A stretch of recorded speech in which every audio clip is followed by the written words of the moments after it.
Basketball is mine.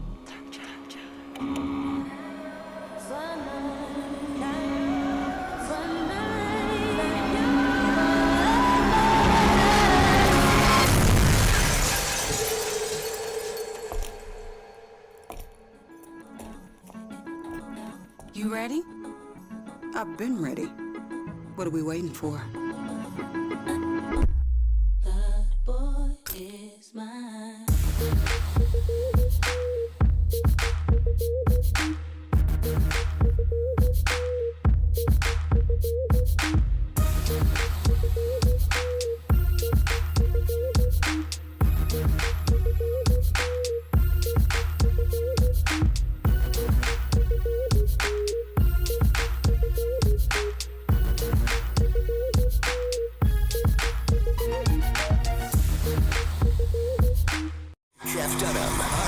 Intelligence, his all new tour.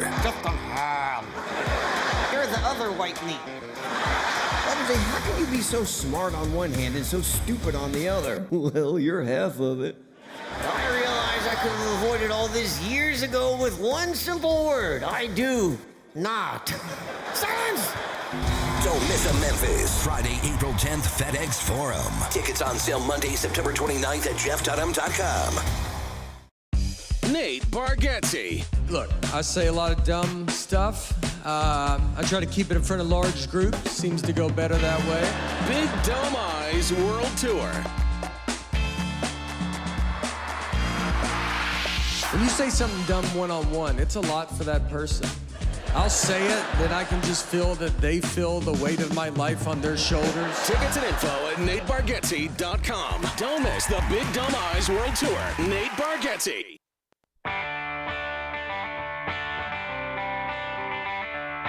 Live from the Built Ford Tough studio at FedEx Forum, it's the Gary Parrish Show, presented by Ortho South, on YouTube at Grind City Media and the official Grind City Media app. Now, here's your host, Gary Parrish.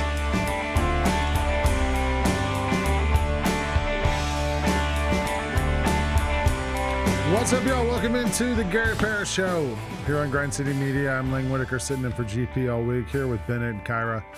And we got a lot of stuff to get to today. Bennett had a big day yesterday because his Titans fired their coach. Brian Callahan is out with the Titans, and so the Titans are going to have to turn the page and figure out, for the 28th time in the last 3 years, a new way forward. So we're going to get into that, talk about that. Other stuff we got today: Grizzlies preseason carries on, NFL news and notes, MLB news and notes, NBA news and notes. We got a couple of different things we want to talk about. John Roser is going to join us in a minute. So we got stuff to get to today here on the Gary Parrish Show, but we're going to start closer to home, I think, with Bennett's Tennessee Titans, which Bennett and I are so locked in today, we actually wore the same shirt.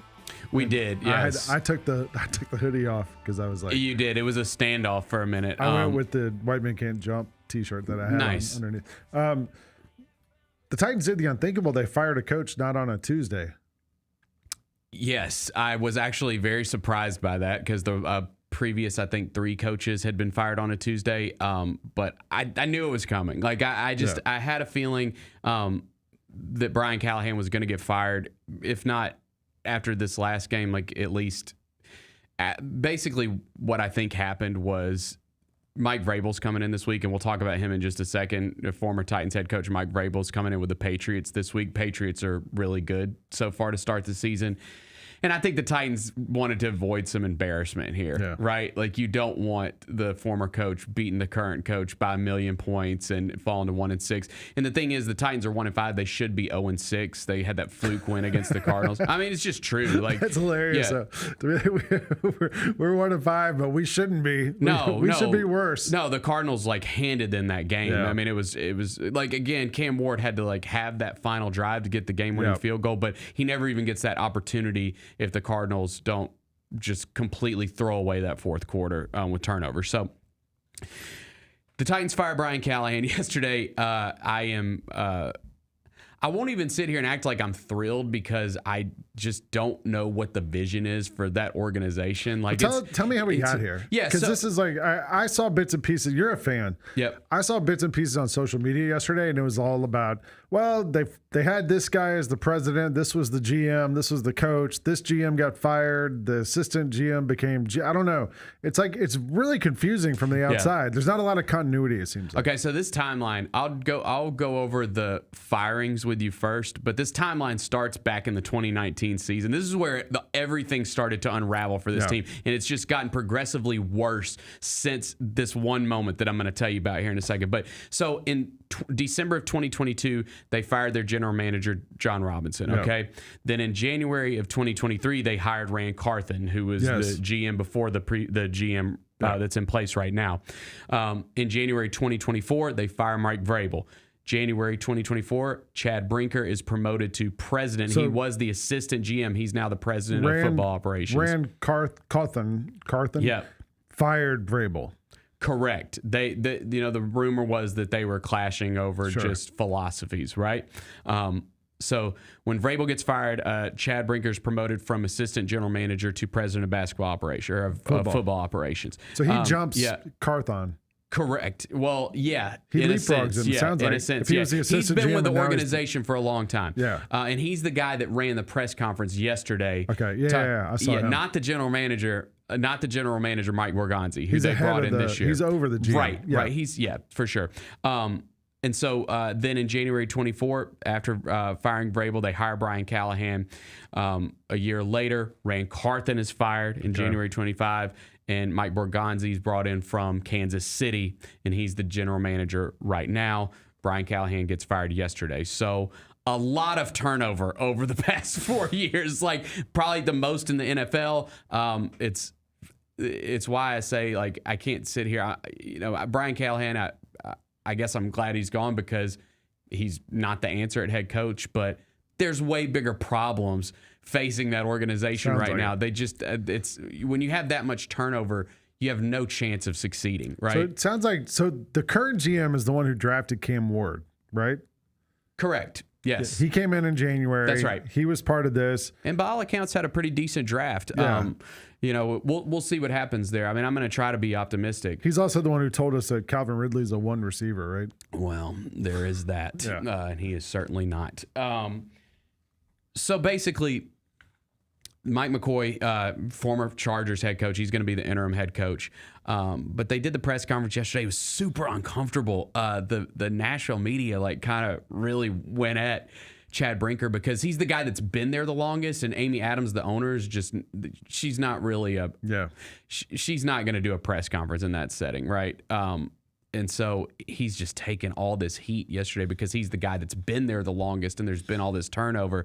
And he doesn't really have a good answer for what they're going to do. I mean, you say the right things. Like, I think one of the quotes that is getting a lot of run from him is that him and Mike Borgonzi, the current GM, they've been a part of 9 Super Bowl rings with the organizations that they've been with previously. So they know how to put a winning product out there, right? Allegedly. Yeah, allegedly. But that's kind of where it stands right now. And the rest of the season, I think, is just, as far as Mike McCoy goes, I don't know if it's a tryout. I mean, if they win a bunch of games, we'll see what happens. I mean, coming into this season, I just wanted to see Cam Ward progressively get better. It has not been a good start, so hopefully he can tap into something and we see some growth from Cam as we get towards the end of the season, because that's really the only thing you can have hope about, right? As a fan of this team and the franchise, Bennett, what would you like to see more than anything? Do you want to see them have continuity, stick with these guys? Would you like to see them clean house right now? Just what are you looking for? I think it's like I said, by all accounts, Mike Borgonzi had a pretty decent draft. I mean, it's TBD. This team's terrible, so we don't know yet. He's not even been there a year, right? No, but some of the guys he brought in, you hope Cam's the answer at quarterback, and some of the other guys he brought in the draft, the receiver out of Stanford, Alec Iamon, he's been good. So I think that's kind of a we'll see with him. As far as what's next? I don't know. I mean, what I do know is where this thing starts. What's next is Mike Vrabel's coming to town this week, and that's why they got out in front of this, because they didn't want to get embarrassed this week by Mike Vrabel, because he has this was making the rounds yesterday. Mike Vrabel has as many wins through 6 games in New England as the Titans have in their 23 games since they fired him. Callahan was 4-18 as Titans head coach. Vrabel's 4-2 this year. Was he fired for on-field performance, or just like what's the rumor? Okay. Like, was it like, he didn't get along, or? So here's where this thing just took a total nosedive. Yeah. All right. The timeline is pretty easy to figure out. The 2019 season, they go to the AFC Championship game, lose to the Kansas City Chiefs, and they've kind of got their core of Ryan Tannehill, Derrick Henry, A.J. Brown, and it's like, okay, like they got something. Yeah, they just went and competed a little bit with the Chiefs, who went on to win the Super Bowl. Like, got a big 3. Yeah, you got something. You got something to work with. Okay, so the next season they lose in the wild card to Baltimore, but still you're a playoff team. You're making the playoffs. This is where it fell apart. In that 2021 season, they lost. I was at the game. They had a bye. It was the divisional round against the Cincinnati Bengals. So the Bengals come in to Nissan Stadium. Ryan Tannehill, first off, they sacked Joe Burrow 9 times in the game, right? And so you just hear that, you're like, okay, well, they blasted the Bengals, right? No, they lost. Ryan Tannehill threw 3 interceptions. Honestly, the most brutal interceptions I've ever seen. I mean, he frankly lost the game for the Titans there. And that's where it all really started to unravel. They lose that game. The fan base loses complete confidence in Tannehill after losing that game. And then the draft comes. That's when they traded A.J. Brown. Yeah. So they trade A.J. Brown, and there's the infamous clip of Mike Vrabel, like, keeling over on the desk, like, I can't believe we just did this. Like, we're going to the playoffs every year. We just traded our best wide receiver, one of the best players on the team. And so that happens.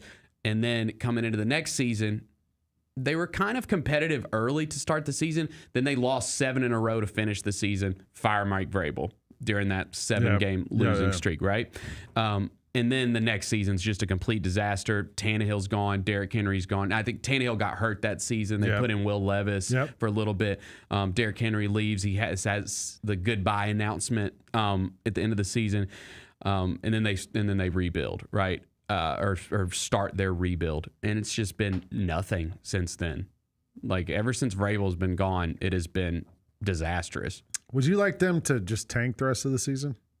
I mean, they might do it accidentally. Yeah, like, so I want a high draft pick. I don't care if they are the worst team in the league and get the number 1 overall pick, because in theory they've got their quarterback. They got a quarterback, which is a guy that. Although I saw today, Mel Kiper put out his big board. He's got him taking a quarterback. No, he doesn't have team, but he has the number 1 pick. He has Dante Moore from Oregon. He has the number 2 player as Jeremiah Love from Notre Dame. Like, is that somebody you'd be interested in, a running back? I mean, I like Tony Pollard. I'm a Tony Pollard fan. The offensive line is terrible. No running backs coming in here and succeeding behind that offensive line. He's got an offensive tackle at 10. That's the highest offensive lineman he has. So coming into the season, it was kind of, they had some guys that they had drafted in Lathan and Skoronski. Yeah. Like they've had some guys that that they were really excited about coming into the season, but the line's been really bad. And so those guys have been okay. Like I think you hope that it gets. That's where I would go. Or probably, frankly, like if you get a top 5 pick, who's the best receiver in the draft? Who's the Ohio State receiver? Tell me that. I don't think he's in the draft. Okay. They've got the highest receiver is Mekhi Lemon from USC. Okay. He's 5'11". So I don't know if that's the guy you want to take 6 over. Jordan Tyson from Arizona State. That guy's really good. I mean, they just don't have a lot of talent right now. Like, they don't have a lot of talent at the skill positions right now. I mean, you mentioned Calvin Ridley. It's just been a bad year. Carnell Tate from Ohio State. Like, he's like the guy who's going to be in the draft. He's 6'3". Mm-hmm. Could be your number 1 guy. Yeah. Well, before that though, they got to get a coach. Before that, they've got to get a new head coach. I saw Sharm from Sneakfest sent me yesterday, and I was like, when he first sent it, I was like, because he's a big Titans fan too. We talk about the Titans a lot. He sent me Mike McCarthy, and I was like, I don't know. But then you think about it, dude, He wins wherever he goes. He develops quarterbacks. Aaron Rodgers, Dak. Dak was good on. Dak's been awesome. I know, like he's not there anymore, dude. But Dak was still really good under him. All right, here's a list. USA Today has 10 candidates. I would say no, but it did get my antennas up. He's on this list. Here's the other names. I'm going to go from the bottom. Okay, Clint Kubiak, Seattle Seahawks offensive coordinator. Does that move your needle at all? They're really good, and their offense looks really good with Sam Darnold. So he's created an environment where Darnold can take calculated shots downfield. I saw that play to Jackson Smith and Jigba on Sunday. That was nice. That was well drawn up, Coach. Josh Grizzard, Tampa Bay Buccaneers offensive coordinator. 35 years old. I mean, dude, you can't argue with what they're doing. But you just fired a coach that you brought in who was a young offensive coordinator. Okay, let's talk. Okay, here's the thing, though, about that, because I didn't mention this when we talked about Brian Callahan getting fired.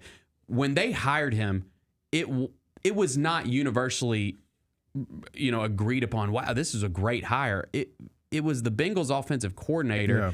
And you look at the Bengals now. Why were the Bengals good these past couple of years? Because of Joe Burrow. Like he masked everything, dude. That team is a disaster without him. So I don't even know if their head coach is going to make it. And this wasn't even the guy. Brian Callahan wasn't even calling the plays. It was their head coach. So there's a couple of defensive coordinators mentioned. Would you rather they go that way? What about Brian Flores? Oh no, I want to bring in someone that can develop Cam Ward. All right, let's see. That's what I want. Okay, here you go. Arthur Smith, Pittsburgh Steelers. Homecoming? A homecoming? Before my Falcons hired him, he was the Tennessee Titans offensive coordinator, correct? And had a nice little run. Man, but it didn't Memphis, go well in Atlanta. Well, you could blame that. Like he had Marcus Mariota was his quarterback. Marcus has been in the league for a decade, bro. Put some respect on his name. He didn't have Michael Penix or Kirk Cousins. You know what I mean? Like he had. I can't believe you're here caping from Marcus Mariota. Oh, he's one of the most underrated players ever. I love the guy. You'll never What's ever his change my opinion percentage? on that. Well, I've been looking it's up. probably better because he always wins when he comes in for the Commanders, and he won when he came in for the Raiders. He lost to the Falcons 2 weeks ago when he came in for the Commanders. Oh yeah, they did lose that game. Dang it. Let's see, all-time one loss. You ready? 35-40. Okay. Postseason 1-1 with the Titans. He won at Kansas City. That was pre Patrick Mahomes. With the Titans, he had a 3-9 rookie year, and then 8-7, 9-6, 7-6. He had 3 pretty good years. That's how bad this is, bro. I'm reminiscing about the Marcus Mariota seasons. Would you want Arthur Smith? The two guys. I mean, dude, I like Arthur Smith. Like this. I don't want to say anything bad about Arthur Smith. He's a Memphis guy. He was a good leader for the Falcons. Like when he was the coach. Yes, he was great in the press conference. All that stuff. He was really good at that. You can't argue with what he does as a coordinator. He's been great everywhere. They just didn't have a very good defense, and the offense. I don't know if he had the players. Since then, they got a new GM, and they went out and they drafted Bijan Robinson, Drake London, all these different guys. I don't know. The other thing about Arthur Smith, that I always thought was really good about him, was he would kind of tailor the offense around the players he had to make it fit them instead of trying to shoehorn them into his offense. Mm-hmm. So when he had Mariota, the offense looked different than it did when Taylor Heineke or whatever had to fill in. So, and you see it's different now with Aaron Rodgers as his quarterback than other places he's been. Mike McCarthy is also mentioned. I hope that they don't. I don't even know who's with the Chiefs right now. It wouldn't be. It's not mentioned. I don't know who it is. Who's their offensive coordinator? I don't know. It's not Bieniemy anymore. So right. I don't know. The top 2 guys. There's that connection because Borgonzi came from Kansas City. That's true. Why I was wondering about that. Top 2 guys. Number 2 is Cliff Kingsbury, Washington Commanders offensive coordinator. No, he had a shot. I want the. So did Arthur Smith. Yeah, I'd probably lean Arthur Smith over Cliff Kingsbury. Number 1, Joe Brady, Buffalo Bills offensive coordinator. Yeah, and I actually saw a lot of people talking about that yesterday. 36 years old. I think it makes a lot of sense. He was in the mix for the Saints job, and he pulled out. He was like, I think they're going to go with an offensive guy because they want to develop their quarterback. You would right? hope so. Yeah, that's. But why can you hire a defensive head coach and throw a head coach money at Arthur Smith or Maybe. Joe Brady to be your offensive, like. Yeah, it's a wild time because they're opening this new stadium next year, and That's the big thing. yeah, they're right? opening Like, this new stadium next year, and I don't know if that really matters because the thing is Nashville's like a big tourist destination, so you're gonna get they're gonna sell tickets because you're gonna get all the opposing fan bases coming to Nashville to go to the new stadium and vacation in Nashville and see their team. So I don't even think that's that big a deal, but you're an NFL like. It's one of the worst run franchises right now in the league. Like, you got to do something. You got to change the way this thing's heading. So we'll see what happens. Roser's in the Roser's bring coming him in, but in the comments he says Marcus Mariota is one of the most underrated players ever. No, he's saying he likes my take saying that. Well, because Mariota was my quarterback also after he was your quarterback. That's right. And in that preseason, I was like, man, this guy's like Michael Vick. Look at him run the ball. He Yes, can throw sir. it. Then the season started and he sucked. So I've had my ride on the Marcus Mariota carousel as well. All right, let's take a break. We'll come back. Roser will join us. We got to get into Monday Night Football last night. There's some great games. My team's playing Roser's team next week. We'll talk about that. You're watching the Gary Parrish Show here on Grind City Media. Catch us if you can at Southland Casino Hotel and win your share of up to $1.8 million in free play and prizes. Join us for drawings every Saturday in May, June, and July. Each month, over 900 winners will take home free play or drive off in a new car or motorcycle. Be there for all 6 grand finale drawings and try to catch us if you can, only at Southland Casino Hotel. Must be 21 up. Play responsibly. For help quitting, call 800-522-4700. Grizzlies fans know it's the team that gives you the edge. Big River Steel does too. And much like the Grizzlies have recruited legendary talent, we want you to be part of our team. Are you ready to be part of something legendary? Then visit www.bigriversteel.com. That's www.bigriversteel.com.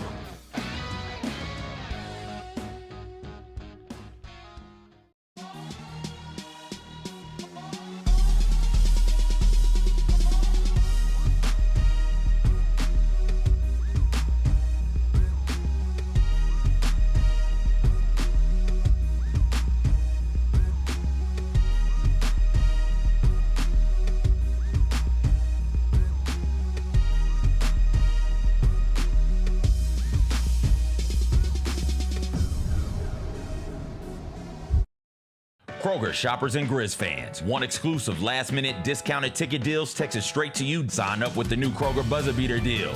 Fans can sign up by texting Grizz to 636-479 or visit your local Kroger store in the Delta Division and scan the QR code. By signing up, you agree to receive recurring automated promotional and personalized marketing text messages from the Memphis Grizzlies. Consent is not a condition of any purchase. Message frequency varies. Message and data rates may apply.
Alongside Bennett and Kyra. And joining us now from the Chris Vernon Show, from the Odds Couple, from every other show. The Grizzlies Radio Network. Grizzlies Radio Network. I'm on the radio network tomorrow night. From the Memphis Hustle, from all of it. Yeah, from everything. John Roser. From America. He's a great American. A great American. One time I was on Tim Brando. Remember Tim Brando had a radio show? Yeah. And I wrote this article for GQ, and they booked me to be on his radio show. I'd never been on. I don't know him. Yeah. And so I was on there, and he introduced me as, this is Lang Whitaker. a great American sports writer. And I was like, all right, cool. I think that's the best intro you could probably be given. I don't want to put that in my bio. A great American. You should. A great American sports sports writer. Quote Tim Brando. This chat has turned into a Marcus Mariota love fest. I love that take that he's one of the most underrated players ever. You love that? I have no idea if that's true. Like that seems like it's not true, but I appreciate that. I feel like he's rated right. Yeah, I don't even know if he's rated, but like I appreciate it. How many quarterbacks go on the road and win a playoff game in Kansas City? You know, he did that. He did that. It was pre-Mahomes. It was the year before Mahomes. Alex Smith. It was Alex Smith. Smith. It was Alex Didn't Smith. Tebow win a playoff game on the road? No, that was home against the Steelers. Yeah, it was a home game. He did for 316 yards. Tebow 316. True. It's a thing. True. So good. Let's talk about last night's games, Monday Night Football. First of all, my team played. We were talking about it off the air here. The Atlanta Falcons played the Buffalo Bills, who come in 4-1, but are coming off a loss. Falcons are one of the most, here's a good word, peripatetic teams I've ever seen. Like, you never know what they're going to do. Yeah, I don't know what that means. I don't know what that word They're means. going to win. They're going to lose. But I've gotten to the point. I told you guys on the odds Call couple. them bipolar. That too. I told you on the odds couple, like, this is a team that you think they're going to lose, they win. You think they're going to win, they lose. Right. Like, they've been doing that my whole life. I told you that going into this game, there's no way they're going to beat the Buffalo Bills, so they're going to win. Right. And they won. What'd you think about my guy Bijan Robinson? So there's a couple things in this game. Bijan Robinson is. Jessica and I were talking about this, which nobody got to see. I was doing Jessica's show today. That's right. Nobody got to see it. You can record. It's recorded, but it is recorded. It will be up. Go back and watch it. Yeah, it'll be up at some point. You can go back and watch it. And we were talking about how he makes everything look effortless. Yeah. It does. He makes all of this look very easy. He makes he's running really fast, but he doesn't look like he's trying to run fast. He just is fast, and he looks like there's another gear that he can reach. No, he is probably the best as far as offensive players goes, like skill players, the best skill player in the entire NFL. He reminds me, he's the best non-quarterback offensive player in the league. This is a weird comparison to make because most people probably, like younger people, know. He reminds me of Walter Payton a little bit. Because he's elusive. And he doesn't look like he's going fast, but then he hits the hole and man, he's gone. Yeah. Like that 81-yard touchdown he had last night. Like, you're like, 8 guys are going to get him. There was another play he had in the second half where like 6 guys missed him on a run. Yeah. Down and Orlovsky and Louis Riddick were like, did you see that? Yeah. They replayed it and counted the guys missing him because it's just hard to get a hand on him. He was awesome. No. Penix scared me a few times last night. So you always say about these guys, like you always hear about these best running backs, especially like these guys, whether it's been Saquon Barkley, whether it's Bijan Robinson or Christian McCaffrey. Derrick Henry's different because he's so powerful too. He's an anomaly. But some of these other guys, like they always make the first guy miss. Yeah. Le'Veon Bell had a run where it's like they always make that first guy miss. Like Bijan may make the second and third and fourth guy miss too. Penix, it's like your defense. The Falcons are giving up the fewest amount of yards in the NFL. It's crazy. The Falcons may actually have like a good defense. How about this? Right now, the Falcons have the #1 total defense in the NFL and the #2 total offense. Right. In the NFL. All Penix has to do is just you don't turn it over. Let your defense play. And man, that guy threw a couple last night that are like, you could tell Louis Riddick he's talking about how they've got him fooled, whether it's zone or man, and they've got him totally fooled. But like, if he just takes care of the ball and doesn't throw picks, like the Falcons are going to ride Bijan Robinson, Drake London. Algier's a really good backup too. Like he's a really good backup back. Kyle Pitts, whatever. But you'll get Darnell Mooney back. Like the Falcons could be. The problem is the Bucs are really good too in the division, but the Falcons could be really good. I thought the Bills were really stupid in that game too. Are they frauds? No, I thought you talked about Joe Brady and he's going to be a name out there for a head coach. I could tell Josh Allen was pissed at him last night. Just some of that play, dude. Why is James Cook not on the field? I was screaming that because my wife's a huge Bills fan and we're watching, and I'm just like, why do they keep bringing the third string running back on the field on third down? What is going on? I know he's the pass catching back, but it's like, dude, they would be. I felt like there was multiple times when it was like 3rd and 3, 3rd and 2, and I'm like, okay, you have Josh Allen and James Cook. Just put the ball in their hands. Yeah. Like give just the ball to those guys. Let them get the first down. And they were doing these like dump offs to Ty Johnson. I'm like, what are we doing? This is a football question because the Georgia Bulldogs, my Georgia Bulldogs, do the same thing. We have a third down specialist back. Yeah. Cash Jones. Great name. Yeah, but he sucks.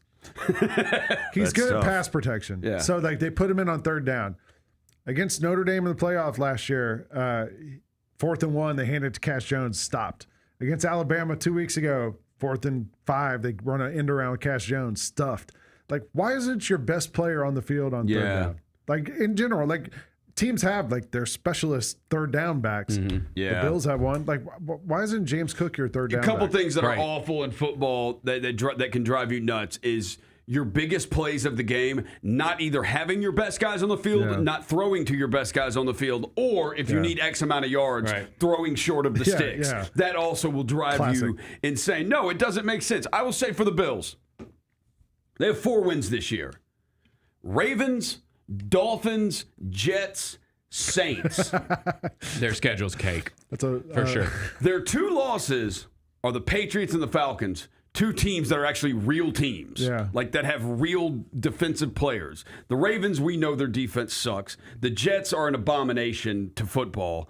The Saints are not as bad as the Jets, but they're there. They're terrible. And the Dolphins they're also like right there. They're disgusting. So what are we impressed with the Bills so far? They don't have a number 1 receiver either. No. They don't have a number 1 guy. How do they not go get George Pickens I think in the that's their offseason? biggest issue is Josh is you can't argue Josh Allen's one of the best quarterbacks in the league, if not the best quarterback in the league.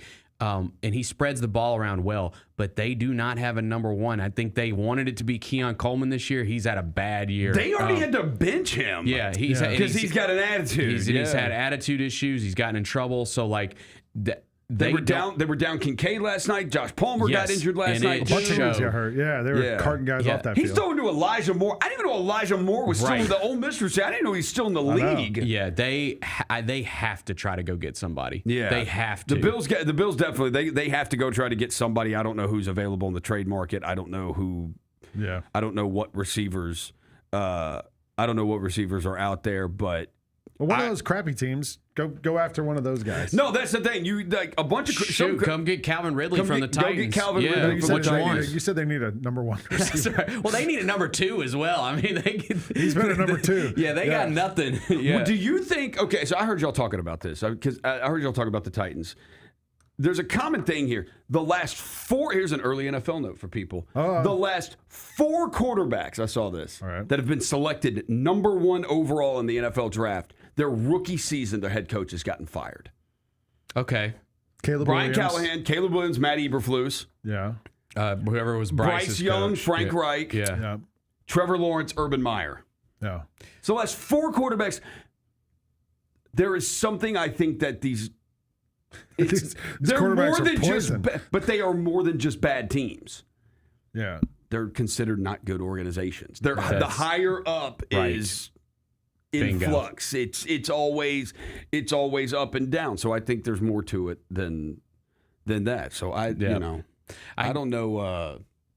I still have hope for Cam Ward. Like I can't hold on to anything. There's nothing that I can like point to and be like, this is why he's going to be the guy. Why did Callahan? What do you think was the final straw for Callahan? Losing? They should be 0-6. Like at some point. Well, yeah. That was the Cardinals. Dude, I thought when I heard Jeffrey Simmons. I don't even know why I saw this. That was a big one. I didn't mention this in this Simmons open. said after that Raiders game, he said, we came off that win and we had a bad week of practice. We had like our worst week of practice. And I was like, damn. Coach. I'm like, damn. Like this is not going the right way at all. Yeah, I think that's so they didn't want to get him to get embarrassed by Vrabel this week. Because Patriots are coming in town. Oh yeah, they're gonna. So that was that did it. Like right there, when they lost this weekend, it was like, okay, you got to get out in front of this because it's going to get even worse when Vrabel comes in and puts up a million points. I don't think the Patriots are that good. They're fine. I mean, they've had a good. They beat the Saints. Vrabel is one of those dudes that he's going to whatever that roster is capable of, he's going to get that out of it. Whatever they're capable of, he will get the best out. They're 4-2. They beat the Dolphins. They beat the Panthers. They beat the Saints. And they beat the Bills, who just lost to the Falcons. Yeah. Like, it's not like they've been beating the Packers and the Chiefs, you know? Like, they won games they're supposed to win. How about that? But they're not. They lost to the Steelers and they lost to the Raiders. When you see, so like that list I gave you, like the coaches. Yeah. All the coaches have gotten fired. What is the difference? Who would you rather have? Who do you think is better, Trevor Lawrence or Jordan Love? I'd probably Jordan Love. I think everybody would take Jordan Love. Yeah. What Maybe. if you flip their careers around and Trevor Lawrence got to start his career in Green Bay with that organization and Jordan Love had to start with Jacksonville? Then you make the case that the Packers would be in a rebuilding situation right now. And Green Bay never drafts in like the top 5 or anything. They never do that. But the point is that like if you have the right people coaching around and you. your organization around you matters a ton. It really does. Yep.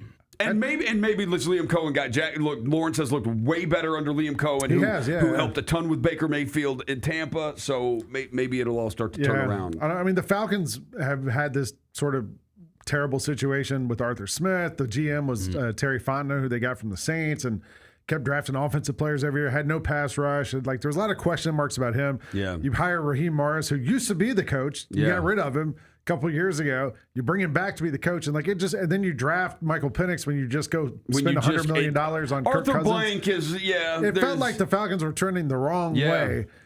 But I mean, I do this reluctantly. I'll give Raheem Morris a lot of credit. Like I didn't think he was the right guy for the job, and they've kind of rode out last year, missed the playoffs, but made the switch to Penix at the end of the season. Looked okay, and they've had a tough schedule to start this year. They're 3-2, and have beat the Bills. You easily could have won that Bucs game to start the year. Yeah. They absolutely could have won that game. And now you get a beat up 49ers team this week. So our teams play Sunday night. I have no idea why my team is favored. I have no idea. The only thing I can come up with is that, like I told you, the Falcons, they win when they're supposed to lose, and they lose when they're supposed to win. This feels like the spot where the Falcons should come off this Bills win with some momentum against a beat up team and win. I feel like everybody should take them. I think I think Shanahan's the best coach in the NFL. Like that guy can get the most out of what he's working with. So this is my point on like the quarterback thing. I brought this up to Jessica. I said I see somebody like Trevor Lawrence. I think if Kyle Shanahan was Trevor Lawrence's coach, he would turn him into an MVP. Yeah, much like he did with Matt Ryan. So like, but yeah, I have no idea what we're favored. What do we make out of the Bears Commanders game last night? So Jessica was like hyping up the Bears to me, and I was like, no. It's because Caleb Williams went to USC. Right. But look at their schedule. Like, dude, they may reel off some wins here. Like, they got a chance to reel off some wins. All right. Dude, because the NFC North is they have the gauntlet. Saints. They're in last place in their division, and they're the problem is their division is hard. It's like the their best in division, football. it's the best division. Saints, Ravens, Bengals, Giants is their next 4 games. So Saints can win that, so they go 4-2. Ravens. We know the Ravens don't have a defense. Lamar Jackson should be back for then. So that like if you're at the Bengals. Why can't you win at the Bengals? Like you can win that game versus the Giants. So let's just say they do. Before they're 6-2 playing the Giants. That's not an easy game, but it's in Chicago. Yeah, but you could so stop they have a the chance Giants. to be 7-2. Just make sure the door has a push sign when it's a pull or something, and then Scatterboo won't be able to get in though. Right. So they could be 7-2. Yeah, they could reel off some wins here and be 7-2. The Bears. It gets harder after that. They got Vikings, Steelers, Eagles, Packers in a row. So like that's a little. Now bit the of a Commanders gauntlet. the Commanders easily could say we just gave that one away. Like we talked to Mike Wallace. Yeah. Commanders fan, and he's like, he was mad because we gave that game away. Yeah. Like 2 turnovers in the red zone. Like we we totally, like the Bears needed all that stuff to go their way to be able to win that game. And are you going to be able to get that all the time? Someone in the chat asked me what's up with Kyle Pitts. And I can say this: the Falcons drafted him 7th overall. I think that question gets asked every week. What's up with Kyle Pitts? We don't know. Like, I don't know what's going on. He's so talented athletically. This is the first time though. Like they said that in the offseason, Michael Penix really invested in Kyle Pitts, and like they started playing golf together all the time, and like tried to build a relationship with him. This is the best start to a season he's had. Last night he had like the one play where he caught it wide open and just fell down, like he just stumbled. Like he's just never kind of been able to get out of his own way. And I feel like, probably a change of scenery is probably what'll have to happen for him. It might. And maybe he'll be great when he goes somewhere else. Maybe the Bills should go get him. Another tight end wide receiver. Put him at wide receiver. Like, what's he going to do? Be worse than what they got? Yeah. All right. Well, who do we have? I mean, going into this season, everyone had Eagles, Chiefs as the best. Like, who do you think's the best team I don't think they're. If you told me I got to pick who's going to win the Super Bowl right now, I'd pick Kansas City. I would pick Kansas City for sure. They are. I don't think there is an awesome team though this year. Now that can still happen. Like somebody could develop into an awesome team, but I don't think there's an awesome team. I don't think there is any team this year that is as good as last year's Eagles team or as good as last year's Lions team. Yeah. That Lions team was awesome last year, and they got mangled by injuries. By the time they played the Commanders in the playoffs, they were down like 7 starters on defense, including Aiden Hutchinson, who was their best. Like, they just got ravaged by injury. But that Lions team was awesome last year, and so were the Eagles. I don't think there's a team in the NFL this year right now that is better than the Eagles and the Lions last year. I think this is the best year if you're a fan of a good team. Like, this is an you look at it like, you dude, can say, hey, we can do it. It's wide we open. can do it. Yeah. It's the most NFL year. Because, like, the NFL, like, anybody has a shot any given time, feels like. Right. Like, as well, you and I are fans of good teams. I think the 49ers could still say, even with the Warner and Bosa injuries, if we wanted to go trade draft picks for some defensive players, we could absolutely do that and patch this thing together, and we could win the division. McCaffrey's healthy, if Pearsall's healthy, if Purdy's healthy. Seattle absolutely has said, look, we have lost 2 home games this year on the final drive against San Francisco and against Tampa Bay that we easily could have won. Darnold's playing great. And Jigba's looks like the best receiver on the planet. We could do this. The Rams are like, we literally had the fluke of all flukes happen to lose to the Eagles. How that happened, line up for the field goal and then the block kick. The Rams, and then how they lost to us. Like, the Rams easily could be undefeated if that's possible. They're interesting. They're sneaky. The Lions are banged up again, but they're confident. Green Bay's confident. Yeah. The Commanders, the Eagles could get it right. That's just the NFC. Yeah. Then go to the AFC. Dude, there's still I would still bet the Ravens make the playoffs. I'd still bet the Ravens make the playoffs. Like, they get Lamar back. They're 1-5.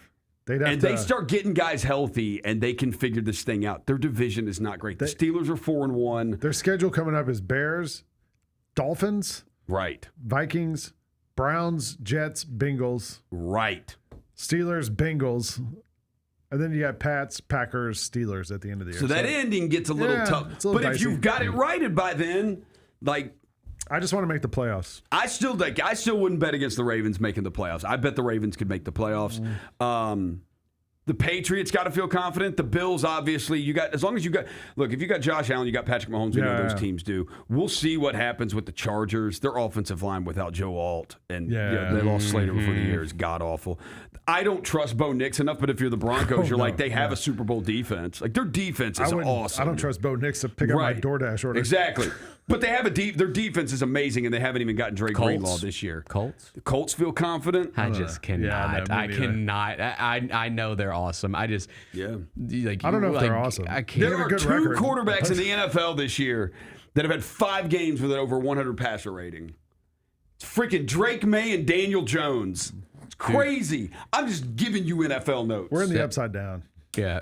No, listen, the Colts, that's a great spot if you're a retread quarterback. It's a wide open year. I mean, that's like, if you're a retread quarterback, you want to go to the Colts. What happens if the Texans learn how to block for C.J. Stroud? Could they be good? And he was playing well before their bye. I don't think they're going to learn to block for him. I don't think that's going to be anything. Interesting. All right. That was good. I think we covered it all. Got the NFL covered.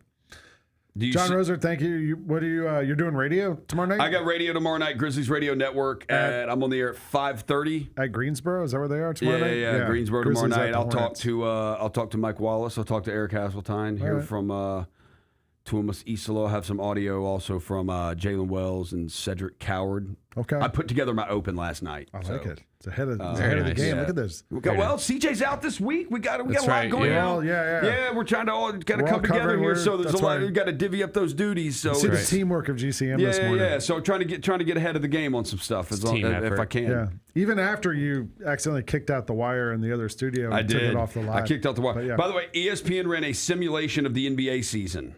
Okay. Can you take a guess at who the 1 seeds they have? They simulated the. I will tell you. They have the Grizzlies as the 4 seed in the West, 51-31. I'll say the 1 seed's OKC and Cleveland. I'll say the 1 seeds are OKC and the Knicks. New York Knicks. OKC and the Knicks are the 2 seeds. Oh, I wow. love this as the 1 seed because this is my team that nobody. So I think this team is going to be so. We'll see how this plays out. So Cavs, but I think this Cavs team is so much better than people think. It's Cavs in the East for sure. No, it's not. They have the Cavs at the 7 seed. It's not the Magic. It's Orlando, 57-25. 57. The number 1 seed in the West, 63-19. The Golden State Warriors. Golden State. The Golden State Warriors. Come on, they were 23-7 with Jimmy Butler last year. That's true. They were awesome with Jimmy Butler. So this thing apparently doesn't they have the Magic beating the Warriors in the finals. They This have the doesn't Grizzlies. take possible injuries into account. No, it's just no. I mean, that Warriors team. And rest. Yes, That's the other thing. Like By the way- they're gonna punt on some games. Did you That's see why I the don't know if clip they'll of get that. Sneaky, nobody's talking about Jalen Williams and that wrist injury. Yeah. That's weird to do on camera. It's by the okay. way. Two things I saw that I liked. Well, we're gonna have We get NBA weird news in the it. studio. It's Did okay. you see Draymond shot a 3 against the Lakers? They leave him open for a 3 from the top of the key, and from the bench you hear Luka go, "Oh hell no!" I love that. And Draymond airballs. I love that because Draymond absolutely does that to players too. Yeah, it was a great He does the little play. exact same thing to other players. All right, well, let's take a break. We're going to get back. We got NBA news and notes and a lot of stuff to get to. I mean, the team that's not listed on there that we didn't mention that looked like there might be a problem, the Spurs. Spurs are looking good. But we'll get into all that later. We got to talk about game day. We got other stuff to get to and baseball playoffs. You're watching the Gary Parrish Show here on Grind City Media. Did you see the end of Ace's Storm? Let me play it out for you. Storm get the ball back, and it's Gabby Williams, and oh God, you'll never know. We'll never know. A hell of a way to say you lost. Lights are out, take the ball, go home, or don't take the ball because your season is over. Tune in to the Jessica Benson Show with CJ Hurt live every weekday at 8 a.m. on YouTube at Grind City Media and the official Grind City Media app.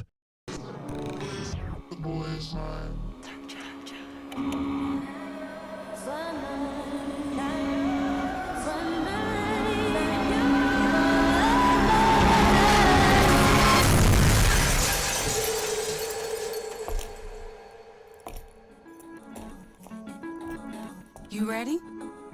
I've been ready. What are we waiting for?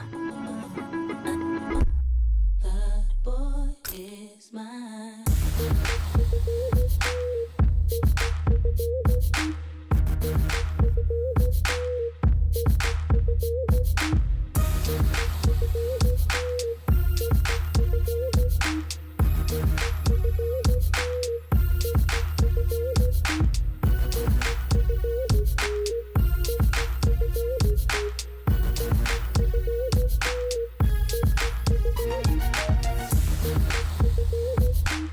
Jeff Dunham, Artificial Intelligence, his all-new tour.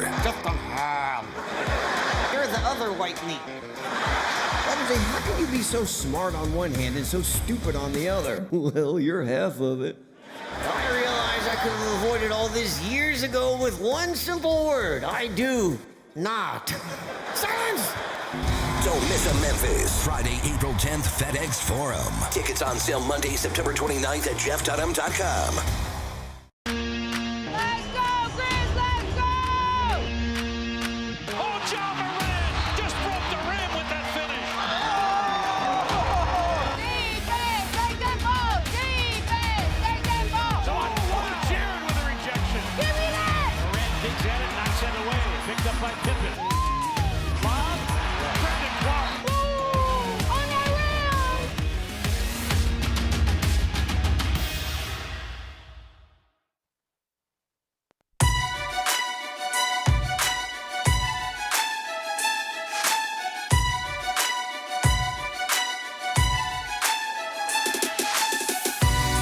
Orthopedic injuries can be unpredictable, unforeseen, and unscheduled, and Ortho South understands this better than anyone. Since injuries don't make appointments, you don't need to either. Ortho South welcomes walk-ins during the weekdays, on evenings, and even on Saturdays. So the next time an unforeseen injury makes an unscheduled appearance in your life, visit orthosouth.org to find your nearest urgent care location. You can just walk in, and Ortho South, they will take care of everything, especially you. Learn more at orthosouth.org. That is orthosouth at orthosouth.org. Welcome back to the Gary Parrish Show here on Grind City Media. Lang Whitaker sitting in for GP all week, along with Bennett and Kyra. And let's get to 5 things. Number 1. Where is AAC Media Day happening? I believe we're in Birmingham, Alabama. Yes. The American, not the American Conference. American, not the. No, we lose the the. You need a. There's no the. It's just American Conference. American Conference had their media day yesterday. Do you think SOAR was there? I bet SOAR was there. Why wouldn't SOAR be there? SORE, SOAR? Yeah, why wouldn't SOAR be there? The Tigers had media day yesterday in Memphis, in Birmingham. The Memphis Tigers had media day in Memphis. Penny Hardaway met the media, spoke to a lot of people. Did you have any big takeaways from what you read? A couple things that I thought were interesting. There was a good clip that I really liked that was going around yesterday. Kyra, I think we have it. It's of Doug McDaniel just talking about being at Memphis. Fan base is nuts and loud, and when you talk about home court atmospheres, it doesn't get talked about enough on having a significant impact from opposing teams. Are you excited playing in front of that group? I'm definitely excited. Memphis is a special place because you're not just playing for Memphis, you're playing for the whole city. We got the whole city on our side, and the more we go out in the community, the more we get closer to them. We feel that love even more. We 15 new guys, but it feels like home every day from the love that they show. So I'm excited to give them a show and appreciate what we got across our chest. I like how you slid in there. 15 new guys. All right, I know. Well, and I listen. You want to win over a fan base, like you say something like that. Obviously, he's an interesting player this season because They try to keep PJ Haggerty, right? And he takes the money, goes to Kansas State. Doug McDaniel came from Kansas State, so it's like they swap. It's like Tennessee and UCLA. Yeah, with the quarterbacks. Brought, it was Penny, it was him, it was Aaron Bradshaw. Yeah. Media day yesterday. Aaron Bradshaw, obviously a really interesting player coming from Ohio State. So we'll see how that goes. We have 15 new players. They had a couple interesting. They said Aaron Bradshaw has grown an inch. He's listed at 7'1". They say he's 7'2" now. Huge. Yeah. I'm telling you. I've seen the guy in person. He is super tall. Yeah. So we'll see how it translates. I think, he struggled a little bit in the Big Ten. Had some big games. Disappeared at times. But he seems like, to me, completely different player than Dane Danger was last year, but he seems to me like one of those guys, just talent-wise, is going to be able to dominate in the AAC. Dane Danger last year was, and I'm not the biggest college basketball guy, but every time I would watch Memphis from the start of the season through the end, it seemed like he got better every single game. No question. And by the time tournament time came around, that dude was dominating games for Memphis. He was awesome. He looked like Joel Embiid in some of those games. So it's if they can still turn such BS that he didn't get a waiver to come back. Yeah. But whatever. That's what's done is done. Well, if they can get Bradshaw, developing, just as the season goes along and turn him into something on the interior, you got 100 guards on this team that are good, that can get something going there too. So maybe you can find that inside-outside thing you had last year with Haggerty and Danger. Yeah, for sure. They talked about, they were asked about some of the guys on the team. Parth had this. They asked about people players that might surprise people this season. McDaniel mentioned Quante Berry. He said, playing against him every day, I can see him continuing to get better, not physically, but mentally as well. Bradshaw said Julius Thedford, hard worker, real tough defender. He's a Memphis kid who came back, so that's exciting. Just where we are in college basketball, when you're a high-level team like this, you're going to see a lot of turnover anyways with the roster. Penny had mentioned earlier in this, or a couple weeks ago, that there was a couple guys that he would hope could be here multiple seasons. I do hope that we can get that back. I mean, last year you had a lot of seniors, right? So the guys were going to be gone regardless, and then the PJ thing happened. But everybody being gone is kind of extreme. Yeah, it is. Right? And so I do hope that, like a guy like Julius Thedford, it's a Memphis kid, that would be fun if he comes in and has an exciting season and then is back the next year. You get guys because that would have been with Dane Danger. You need some continuity. Bro, if right? Dane Danger is back on this team this year, which he should be, it's insane he didn't get the waiver to come back. People are fired up about that, how dominant he was, and a good big is going to dominate the conference play. They just are. Well, then 2 years ago you had David Jones, right? And he was so good, he leaves.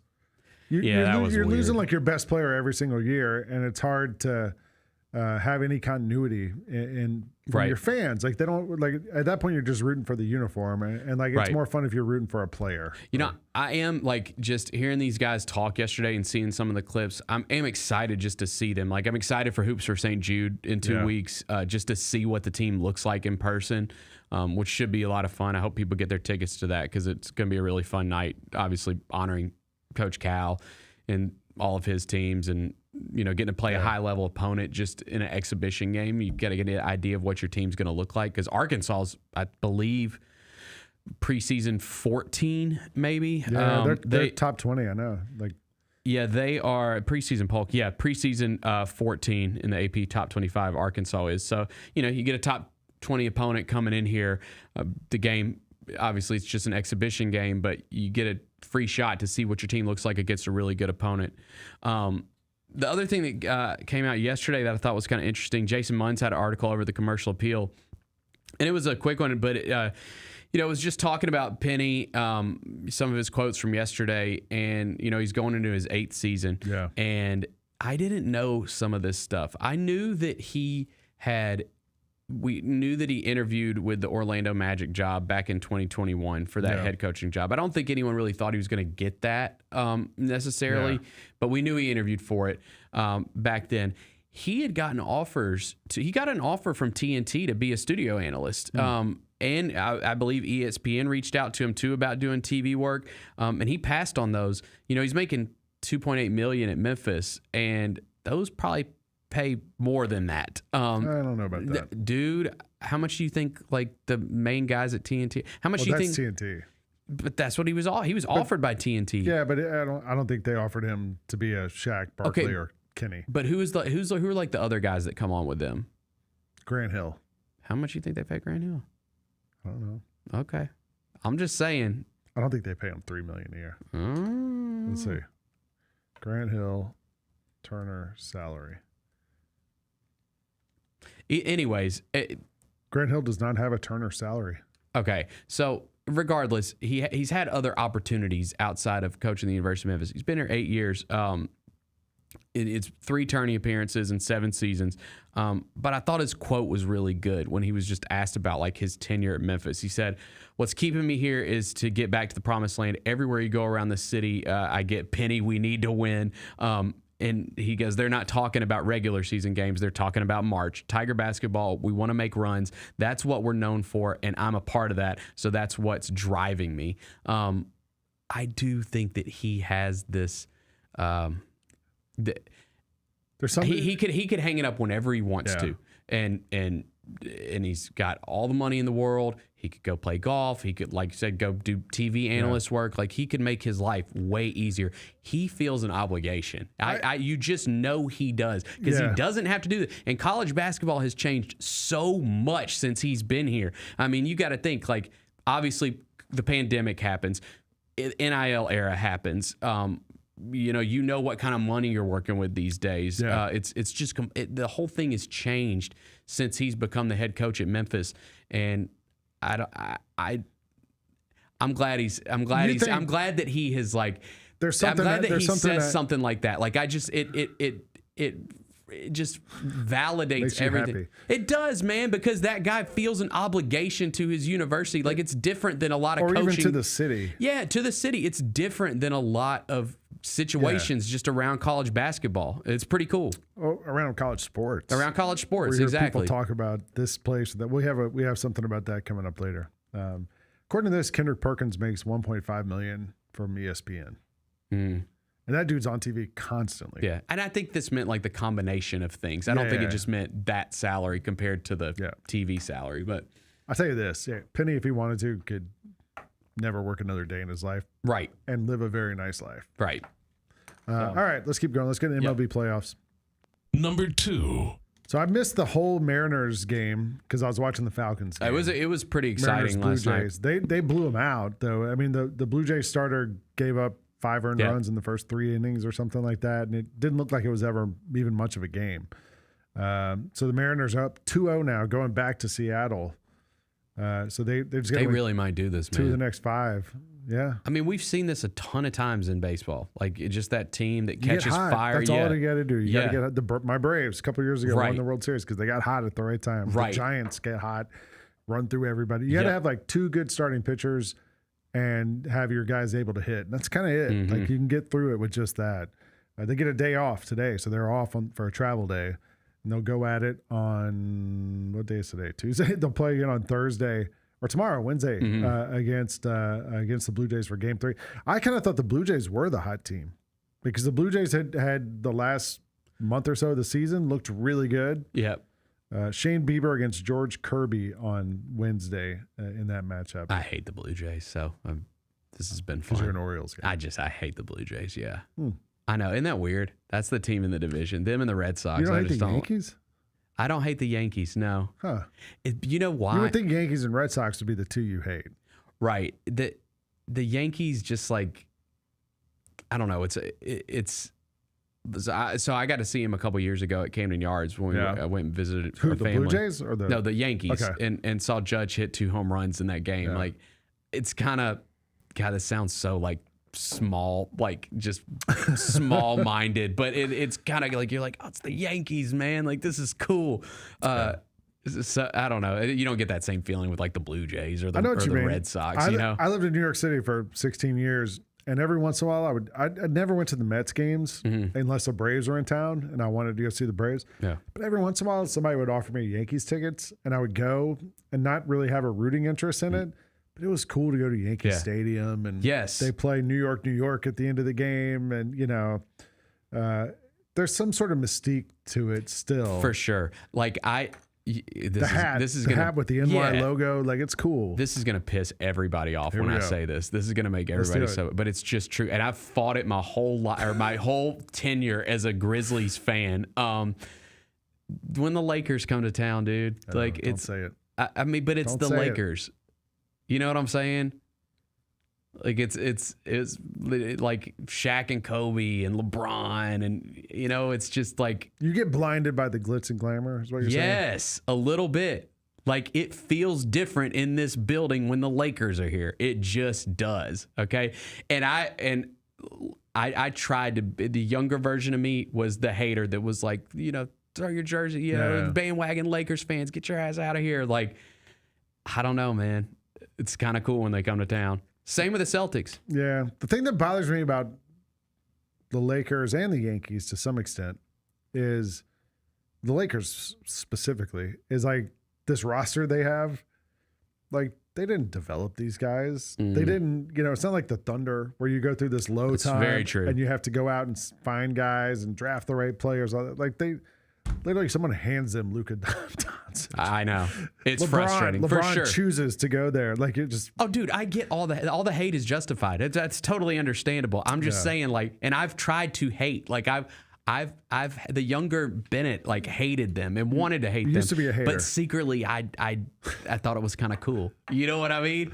Like, I know I'm what like, you mean. I'm like, there's Kobe Bryant. Like that's cool. I don't know. I know what you mean. And that's how I kind of feel about the Yankees. But I feel back to baseball. we talked about this with Michael Eaves yesterday. Like hope is a big part of being a sports fan, right? Like you gotta have hope. And I think a big part of being a sports fan is like the equity you put into your teams and the emotional experiences you have watching your teams. Like being a Titans fan, all the losing you've been through the last few years, all that crap, like this season, 1 win and firing a coach and all that, just seeing all the turnover and like you feel hopeless. For sure. It makes it so much better when it actually works. That's very true. Do you know what I mean? Like yes. When the Braves won that World Series a few years ago, we had a good run at the start, but they had this period where the Braves looked bad and things aren't working. And then all of a sudden it all clicks. Yeah. Like, and it feels like magic. Like it feels like, how in the world did this happen? Like, it's right. Like the way Mariners fans are feeling right now, they're like, oh my gosh, it worked. It's working the way it's supposed to work. That's why I don't like being a fan of the Lakers, the Yankees. Yes. Because they're just throwing money at stuff, and you can't really say it about the Cowboys anymore. You used to be able to. You can't anymore. It's been decades. 20-something years. Yeah. You can't say it about the Cowboys anymore. I don't know. I mean, I watched that. This is why I don't like the Dodgers though, Because the Dodgers, that's a good example. The Dodgers fit exactly into this. Yes. They're just throwing money and stuff. Yeah. I watched the game last night after the Falcons game, and I flipped over for the end of that Brewers-Dodgers game, and it looked like the Brewers are going to come back. I mean, the Dodgers got a run in the top of the ninth. It was a 2-0 game. Blake Snell started for the Dodgers and was just lights out the whole game. Got to 100 pitches in the 8th inning, and I was like, do you think they bring him back out there for the 9th inning, even though he's throwing 101 pitches, but he's only given up 1 hit? I was like, you know what? I bring him back out until he makes a mistake, and then you replace him. Dave Roberts took him out, brought in Roki Sasaki, the rookie who was terrible at the start of this year, and they made him the closer, and he's been really good. He comes in and struggles right away. The Brewers load the bases. Did you see the play at the end of the game where Terang is up for the Brewers, 2 outs, bottom of the 9th, bases loaded. A hit here ties the game, and Trinan comes in for the Dodgers. Did you see this? He throws a pitch inside at Terang, and Terang jumps out of the way. It was like total reflex action. If that pitch hits him, a run comes in, the game's tied at 2. He moved out of the way and then struck out like a pitch later. That's the difference between winning and losing that game for the Brewers, or this game's still going. It's so crazy. That was a great game 1 of that series. So tonight you get game 2 in that one. And I think it's who's pitching? Yamamoto for the Dodgers and Freddie Peralta for the Brewers, who's been great. So that's actually a great game tonight. That's on TBS, 7 o'clock our time. Dodgers minus 130 in that one. Go to number 3. We were talking about doing some NBA notes. We haven't mentioned the NBA at all. And I asked if we could show this Wemby thing because I saw this clip. The Spurs are undefeated in the preseason. Roser talked about some of the win totals for teams. The Spurs look really good. That's a team that's done it the right way, Bennett. So they haven't thrown money at this thing. They've drafted correctly. They got lucky. Yeah, I think we have a Wemby highlight package we can run. Yeah, this was against the Pacers the other night. The Spurs played. But there's some Wemby highlights in here where you're like, oh my gosh, look at this dude. He's gotten stronger and taller and bigger. Look at that. Dribbles the length of the court, hits the finger roll. This is the one right here. Watch this. Boom. Strong. Moving guys out of the way. Strong. How do you stop that? How tall is he? 7'8" or something? Look at that. Running the pick and roll. So the thing about them, and they're 4-0 in the preseason. Now they did beat the Loon Lions. It's, true. True. But they beat everybody else too. So. Yeah. I mean, listen, I think they're taking one of the spots. I think they're going to get one of the spots. We'll see. We'll see with God, who's their starting point guard? Why can't I think? For who? The Spurs. De'Aaron Fox. Yeah, but I mean, we'll see when he comes back, right? Yeah. But Castle played last night. He looks good. He's the reigning rookie of the year. Dylan Harper's looked really good. Dylan Harper's looked good. They got Vassell there. They have some nice pieces. And I think Wemby's going to be awesome this year. He's going to be awesome this year. We've been saying now, he's coming. No, he's probably here this year. He's primed to have a huge year. Although, I mean, he did have the health issues. Yeah, he got injured. I guess injured, but he had a health thing last year and missed a big chunk of the end of the season.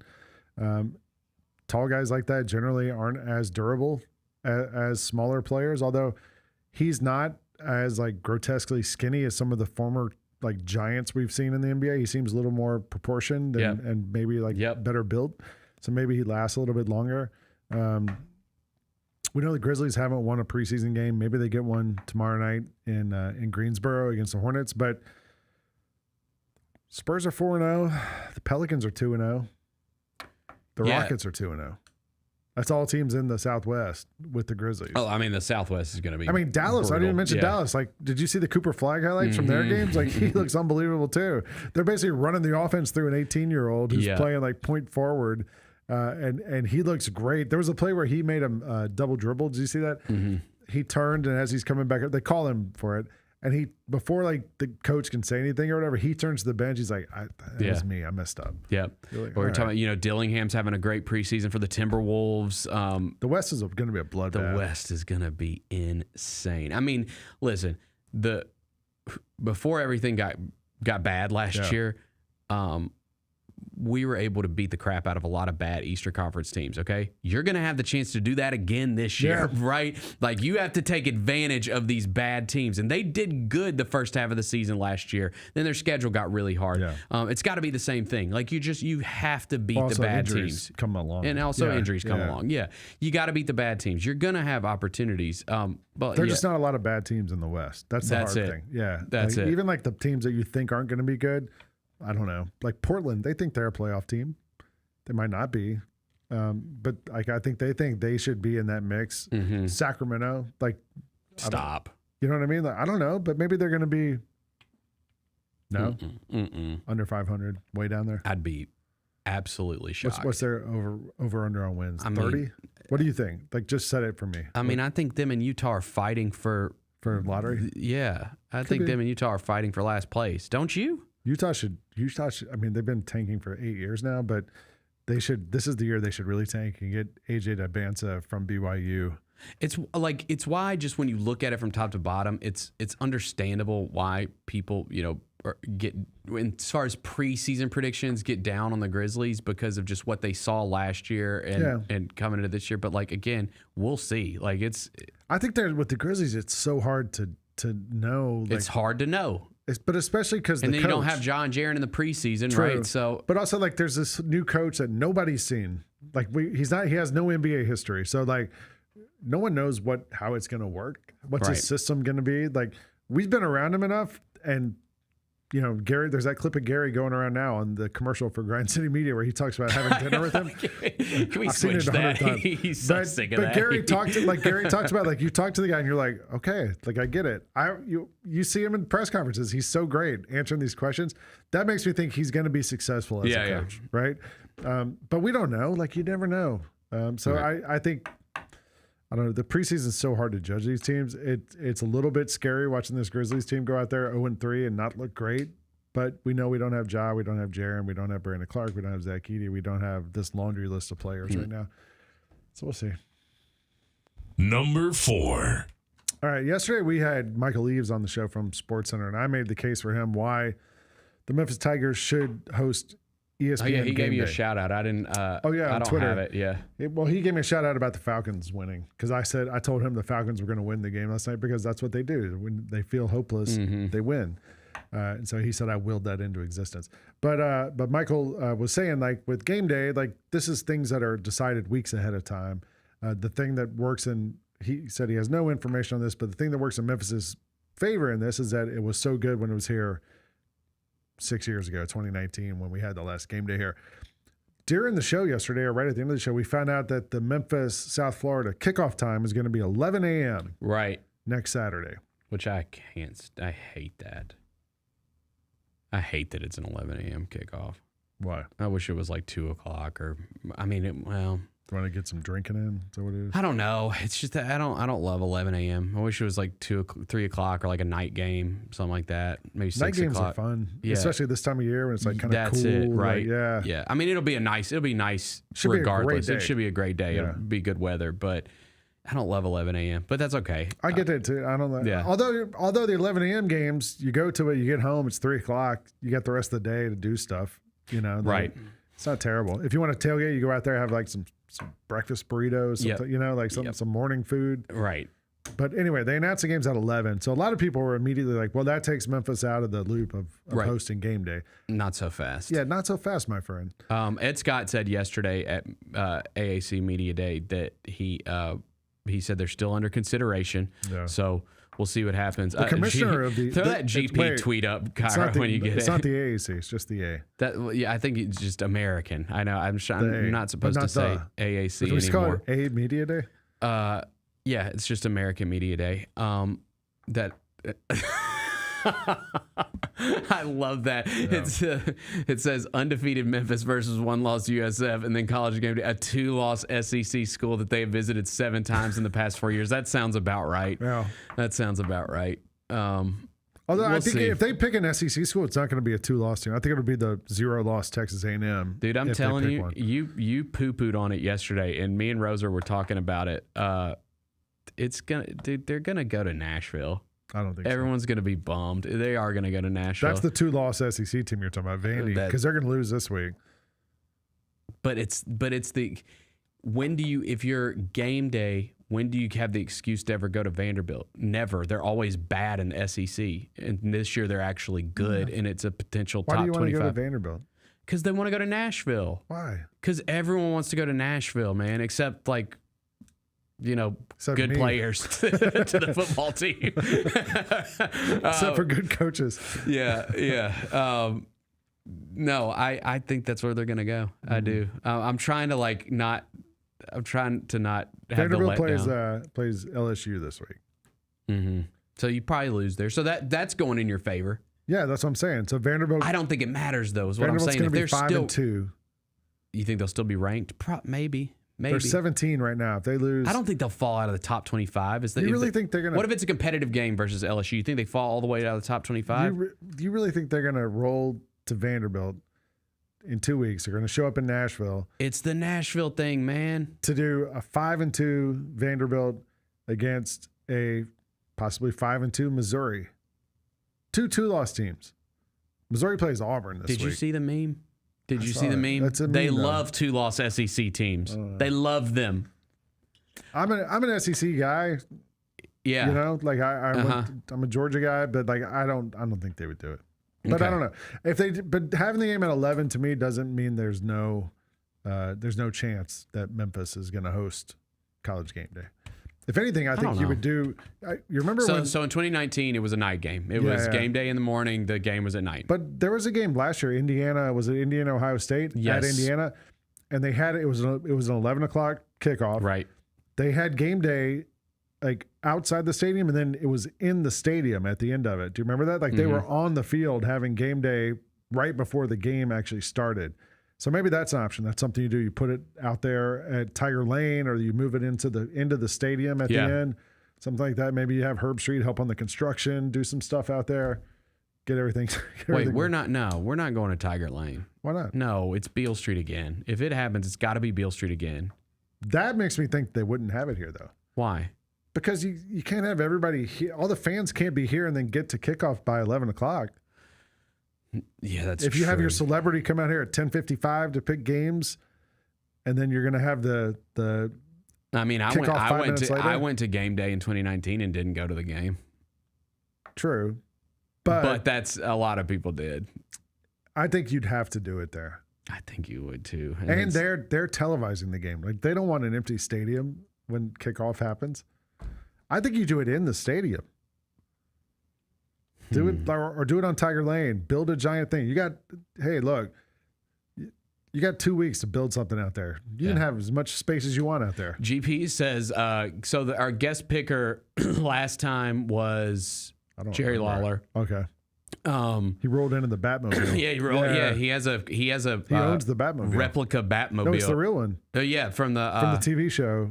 From the old Batman TV show. Yeah, the one with Adam West. Yes, Adam West. That's right.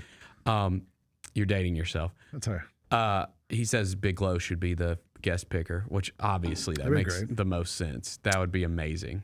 Be an incredible. Money bags around that weekend, I heard. I think Big Glow's got to be the guest picker. That'd be cool. It makes the most sense. But listen, regardless, I said this yesterday, if it doesn't happen, it's still going to be an awesome day. It's still going to be, it's a huge game. It's going to be the biggest game in that stadium in a long time. So I'm excited regardless. If they don't show up, whatever. And I'm nervous. One thing I will throw out there. South Florida's good. One thing that I wanted to throw out there, South Florida's amazing, dude. They just put up 63 points on the road against a team that's undefeated. That's about as good as it gets. Let me find the. I'm finding the Memphis schedule. But yeah, I don't know if they would. The Tiger Lane thing. I mean, I guess you're right. They would probably have to. Yeah, I think just logistically. And I'm not disparaging Tiger Lane. I'm just saying it was great when it was here last time. Right. It was amazing on Beale Street. It looked amazing on television, right? I'm not sure. I'm not sure. Hey, look, they're television professionals. They can make a place look good. Okay, so they set up on random college campuses every week and find a place that looks really cool. Let me throw this out there. Last game of the regular season's against Navy. Yeah. They're 6-0. I'm just saying. If game day doesn't come, is it here against Navy? It's here. It's the last home game. Because they would definitely do it. They would definitely do it at Navy. At Annapolis. That's right. That's right. They would definitely do it at Navy. They got to play at North Texas. They got to play at Notre Dame. They're not going to be on the field. They got to play at Notre Dame, and they got to play South Florida before coming here too. So what week is they're that? not going to be undefeated. That is November 27th. All right, because there's probably going to be some SEC game that week that's like going to be massive implications, right? Yeah, I mean, they already have that Texas A&M Texas is that. No, week. that dream is dead. I didn't realize they play at Notre Dame. Georgia Tech that week. Like there's some big Georgia Tech's going to be undefeated. Although didn't Notre Dame lose at home to Eastern Michigan, or was it Eastern Michigan? No, but it was somebody terrible. Somebody like that. Yeah. Who knows? I mean, Navy can always sneak up on somebody and get a game. I'm just trying to they dream. run that option. Right. I don't mean to hurt your dreams, Bennett. Okay. Well, I'm excited about the game regardless. Am I like Freddy Krueger haunting your dreams? Oh, I forgot to. By the way. Yes, he did it. All right, I brought you a present today. Well, let's talk about what we're going to watch tonight later. But yeah. You want me to save it? Yeah, let's save it for the carry-out. For what you're going to watch tonight. Let's do this last thing. Number 5. So we talked yesterday about who Penn State's going to bring in to replace James Franklin. A lot of names floating around. I said I would start with Nick Saban or Urban Meyer. And some people told me they saw the clip and they totally agreed with that. At least that's your first call. Mm-hmm. You call those guys. They said you poo-pooed my idea.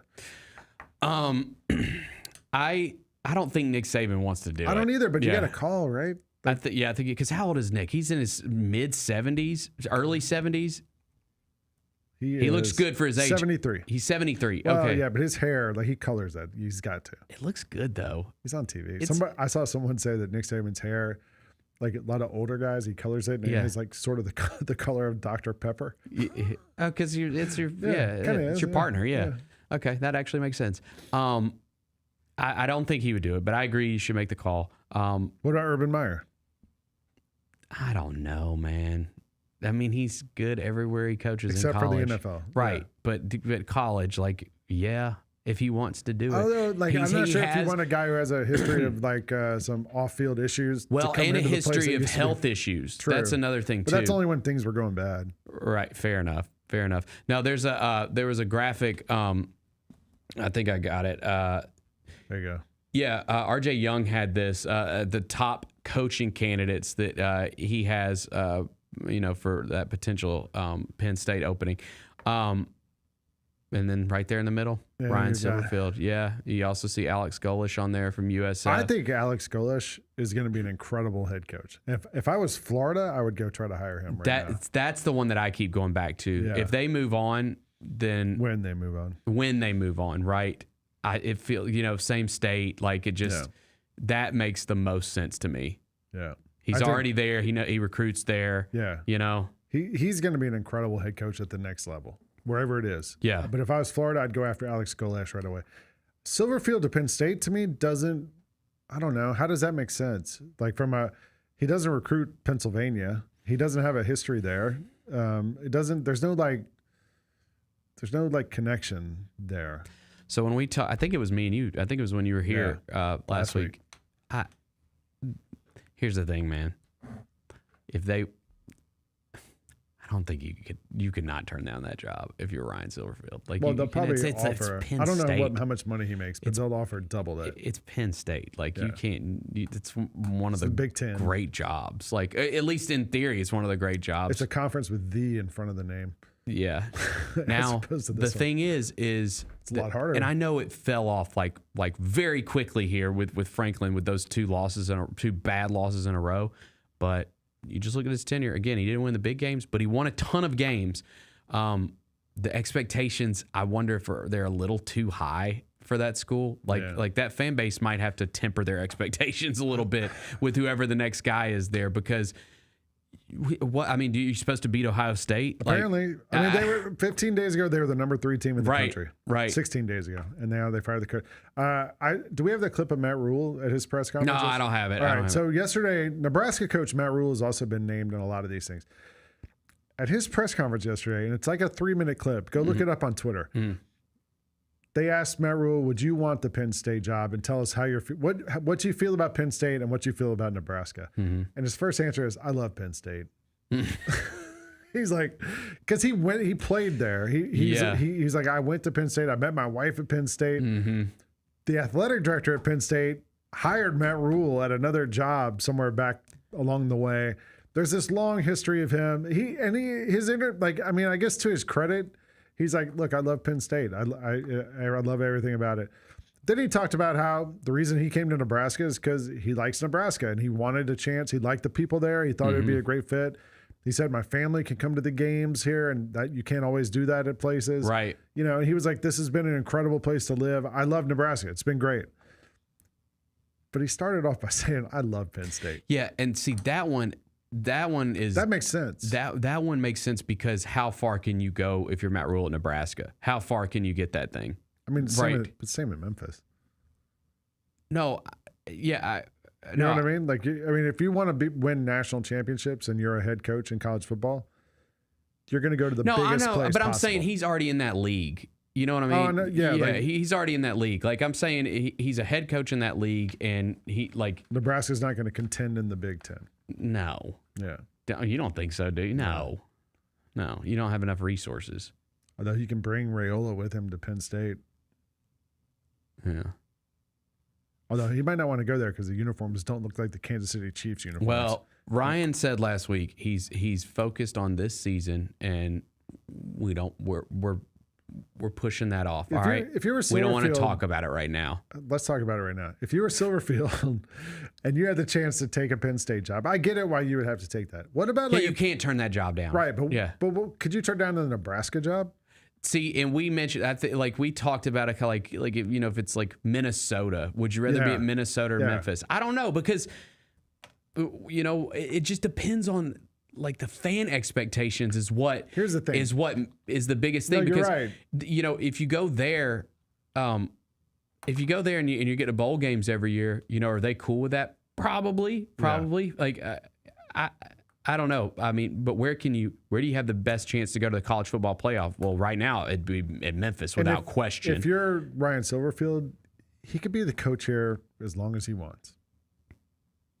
I think that's true. Don't you think? Even if they have a 2-3 year run where they're 500, where whatever happens, recruiting doesn't work out, you have to rebuild. Yeah, I mean, they would give him the space to rebuild because he's done a great job here. People love him here. Yeah, I think people at first after he replaced Norvell, there was a little rough patch there where people were kind of like, oh, I don't know about this guy. I mean, there's still some really big games coming up on this schedule, and obviously the Arkansas win was amazing, right? Yeah. That was great. Do you think do fans expect him to go undefeated this year? No, but I do think that fans expect him to win one of these upcoming big. I'm not saying USF necessarily, but Tulane, Navy. I think those. I think there's going to be some expectations there. Yeah, you can't go 0-3, right? What if he does? What if he goes 9-3 this year? Then our fans are going to be like, get rid of him. We need somebody better. Maybe they will. I mean, Mike Norvell might be available. Maybe they will. I don't know. No, he's done a great job. I mean, he's done a great job. And he's really recruiting's at such a high level right now. He's done a great job. I mean, is he the longest tenured? I guess Penny would be longest tenured coach in Memphis. Right now? Yeah. Penny's been there 8 years, right? He took over Silverfield took over in 19. That's right. Isalo's only been here 2 months or whatever. It's Penny. He's been there for a while. All right. Let's take one more break. We get back here. We got GP's carry out. Bennett's going to give me a DVD that's going to keep me busy tonight and terrify me. You're watching The Gary Parrish Show here on Grind City Media. Jaron Jackson has a message for y'all. Jaron, say it now. What? It's the best show in the world. Yeah, Trip. When I showed up at the event last night, he goes, "You got the biggest show in the world." And I said, "No, I really don't." And he goes, "To me, you do. I see you every day." I asked him why he doesn't just walk up here, and he's like, "Because I don't want you to be able to prepare." I'm like, The Chris Vernon Show, live on weekdays at noon on YouTube at Grind City Media and the official Grind City Media app. Let's face it, there's a lot of trash talk in basketball. But the great teams let their performance do the talking. Like Ford F-150 with Pro Power on board. A class-exclusive industry-first feature that turns your truck into a mobile generator and leaves the competition speechless. Ford F-150, official truck of the Grizzlies. Greatness starts here at your Mid-South Ford dealer. Class is full-size pickups under 8,500 pounds, GBWR.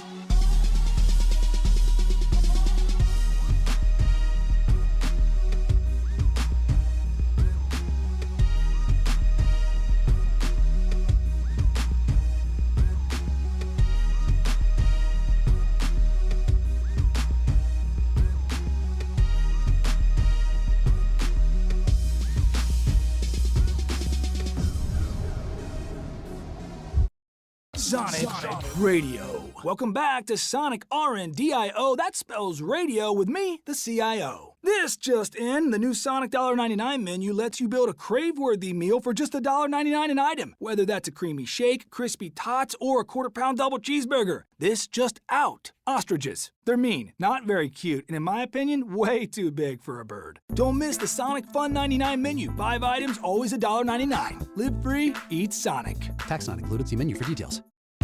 Nate Bargatze. Look, I say a lot of dumb stuff. I try to keep it in front of large groups. Seems to go better that way. Big Dumb Eyes World Tour. When you say something dumb one-on-one, it's a lot for that person. I'll say it, then I can just feel that they feel the weight of my life on their shoulders. Tickets and info at NateBargatze.com. Don't miss the Big Dumb Eyes World Tour. Nate Bargatze.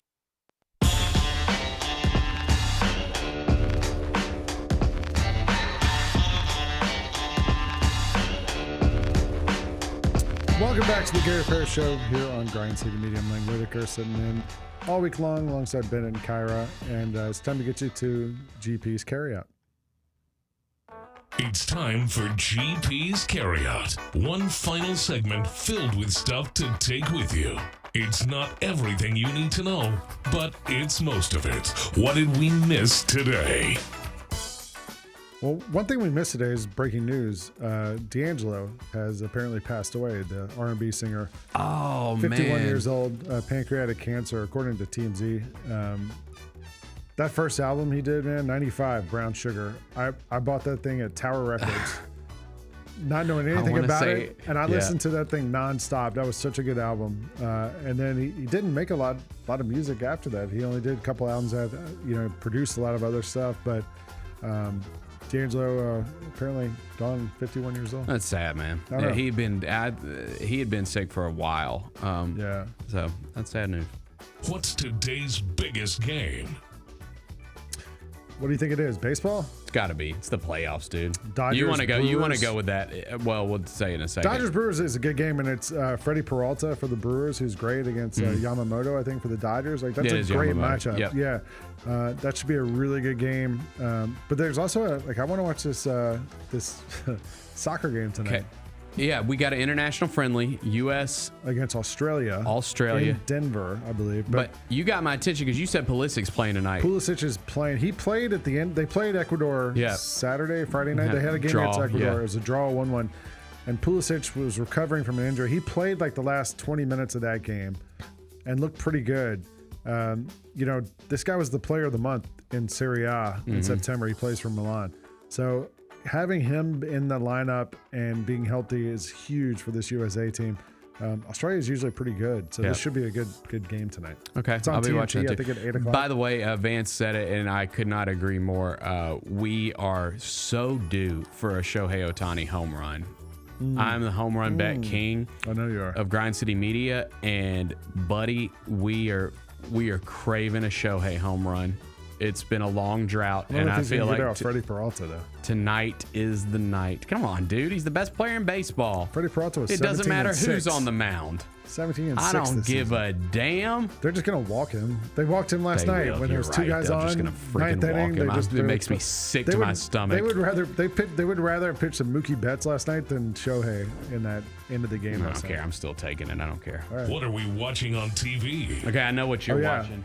I know what you're watching. We talked about it yesterday. Games, I gotta watch this. It is Halloween season, and if it's Halloween season, you gotta watch the GOAT of Halloween movies, This is in 4K, the original 4K. 1978. The Blu-ray disc is also in there. So you said you could put it in your apparently PlayStation. My PS5 will cover that. The chat said yesterday. Okay, so if it doesn't, it's still got the Blu-ray disc in there as well. So which one's better quality? The 4K. The 4K. Yeah, right. the 4K disc. Right. Are you gonna watch it with the fam? I don't know. I talked about it with my son because I believe like scary stuff. Believe there's a little nudity. Yes. At the camp or something. No, it's a bedroom Is this the one scene. set at a camp? No, what? I thought one of them's at like a summer camp. Haddonfield, Illinois. Oh, that's Friday the 13th. Yeah, we really have some homework to do. Right. We really have some homework to do. This is your. The front of that thing is that knife he's holding is hilarious. Like it's like the biggest knife they can Yeah, it's find. a butcher knife. Yeah, he got it from his kitchen. Yeah, you got some homework to do. We're gonna start with this, and we might have to do something else. Maybe after I this. shouldn't watch it with my son. The cover of that DVD is making me think I should not watch that with the family. I mean, he does. That looks pretty scary. Michael Myers is scary. Michael Myers is scary. See, the thing about Freddy in the Friday the 13th, right? It's he's in your dreams, so you can just be like, "Well, this doesn't really happen." I guess Michael Myers is a ghost anyway. Yeah. But yeah, There you go. all right. Yeah, do your homework tonight. Also, if you This thing's well worn. If you don't have a Halloween on 4K like I do, we talked about Nightmare on Elm Street yesterday. Yeah. That's on AMC tonight at 7:00. There is college football on tonight. Arkansas State, our friends down the road in Jonesboro, they are at South Alabama. That's at 6:30 on. Butch Jones, right? Butch Jones. Yeah. Is he still there? Yeah. How about that? I saw a press conference this week where he was talking about wanting to continue their series against Arkansas because it means so much to the state of Arkansas. People hate it when I say this. I actually don't mind when the Tigers play them. It's fine. Well, it's a win for the Tigers. It's drivable. I don't know how they're doing this season, but they've been competitive. Like, I don't know. I think it's fine. I didn't know that Jamie Lee Curtis is in this. God, you got some real homework to do. You got some trolling real. you.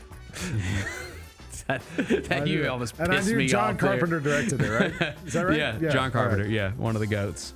What's the best thing we've read? I like John Carpenter's music group. You got anything? The Carpenters? That's Karen. Oh. Yeah, that's Karen Well, Carpenter. it was a guy too, right? I'm unfamiliar with his name. It wasn't just her. Yeah, I'm unfamiliar with his name. It was Richard. All right. What was the best thing we read? Probably that Jason Munn's thing. Yeah, right? Jason Munn's had a good piece on Penny Hardaway. commercial appeal. He's been at AAC Media Days covering the Tigers. Parth has been as well. They're both putting out really good stuff over at the Commercial Appeal and at the Daily Memphian. So go read both those guys. All right. What's on tap for tomorrow? Well, we might be talking about Halloween. If I can find, the problem also with me watching this tonight is that I haven't watched Task this week. I haven't caught up on Task either. Task is great. It's gotten better every episode. And there's another, like the one from Sunday, I still haven't watched that. I need to catch up on that. Number 2, Slow Horses is out. I haven't watched that. I love that show on Apple. And my wife and I, she actually mentioned yesterday, she's like, do you think tonight we can watch Slow Horses? And I was like, I gotta watch Falcons on Monday Night Football. So I know I'm gonna get pushed to watch that tonight. But I might try and like squeeze Halloween in there tonight. Good. I mean, it's like an hour and a half. Yeah. Yeah. We'll still talk baseball. Maybe we'll know some more about game day by tomorrow. What else we got tonight? Anything else? Well, we'll be previewing Grizzlies at Hornets. Not really at Hornets. They're going to be in Greensboro, but I'm looking forward to it. Been off for a couple days. And Chris Vernon joins us tomorrow? Vernon's going to be in here, so it'll be a fun day. All right, cool. Sounds good. Yep. Thank you, Bennett. Thank you, Kyra. Thank all you guys for tuning in on our live show today because we were able to be live. We walked so that Chris Vernon show can run, and that show starts in about 20 minutes here on Grind City Media. So we'll see you tomorrow here on the Gary Parrish Show. I'm Lang. He's Bennett. She's Kyra. Thanks for watching. Sneak Fest at 2 o'clock. Sneak Fest 2 o'clock. Yeah, Bennett and I'll be there. We got the return to Keep It or Kick It. Let's go. Kyra will be there too. See you at 2 o'clock. See you at 12 o'clock. You're watching Grind City Media. Out.